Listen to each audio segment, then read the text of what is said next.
Welcome to the hottest movie review on the internet today, the A-List Review. I'm your host, the Game Changer, Wes Troop, and it's time to go back to the theater. And in space, no one can hear me scream. And hopefully they won't have to hear me complain either, because hopefully this will be a good sequel. My review of the 2024 horror sci-fi action film, Alien Romulus, coming up now.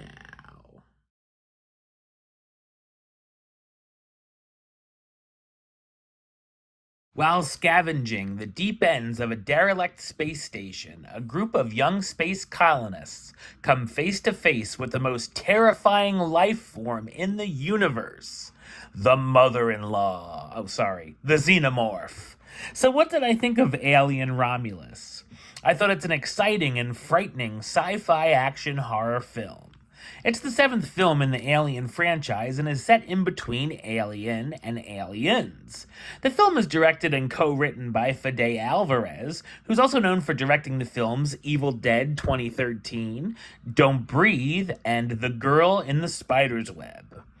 As this entry starts, we see the wreckage of the Nostromo being picked up by the Weyland-Yutani Corporation for research.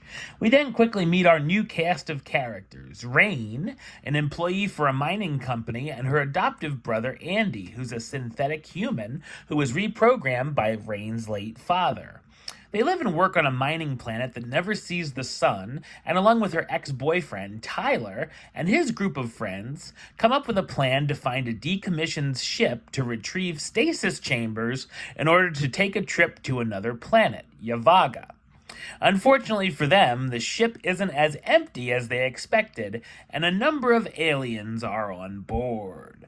The film showcases some familiar elements that we liked from the first few films as a heavy boost of nostalgia, along with visual callbacks, but they put enough of a different spin on them to feel fresh. I enjoyed the practical effects, and the xenomorphs and facehuggers look fantastic. It's a well-made film overall, with its set design, music, and use of silence being standout elements. As far as the digital effects, there's one big miss, dealing with a character from the past that can actually be distracting at times. The scares are decent, including a number of effective jump scares, one that's nightmare fuel-inducing. There's also a good amount of gore thrown in. Alvarez knows how to do suspense and tension, and while we certainly get it with the aliens stalking the humans, I actually would have liked a little bit more. I feel like there actually could have been a few more scenes involving the aliens in general. There's also a lot of foreshadowing that comes into play. The story also plays around with the gravity on the station, and the characters try to figure out how they're going to kill the aliens when their blood is acid, and it could cause themselves and the ship harm. There's also an ending that caught me off guard. When I thought it was wrapping up, it takes a certainly interesting turn and takes a chance with the actual finale. Rain and Andy are the heart of the story, and I enjoyed the brother-sister relationship they have. And Andy ends up going through some unexpected changes because of an upgrade, which is fun. The rest of the crew ranges from hit and miss to generic, including one character I wanted to see bite the dust.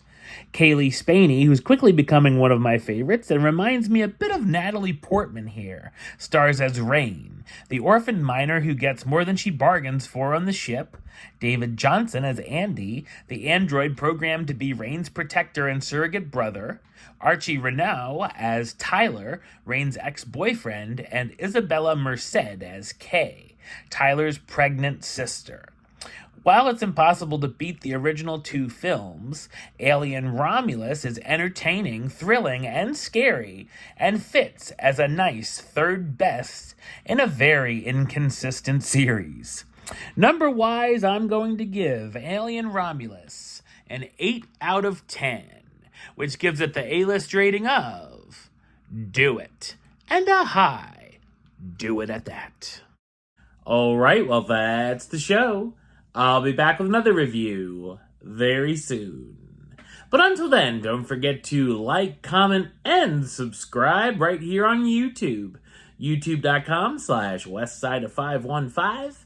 Like the show on Facebook, Facebook.com/WestTruePlaylist. And of course, you can follow me on the Instagram and Letterboxd at Wes A List. Until next time, Troop out.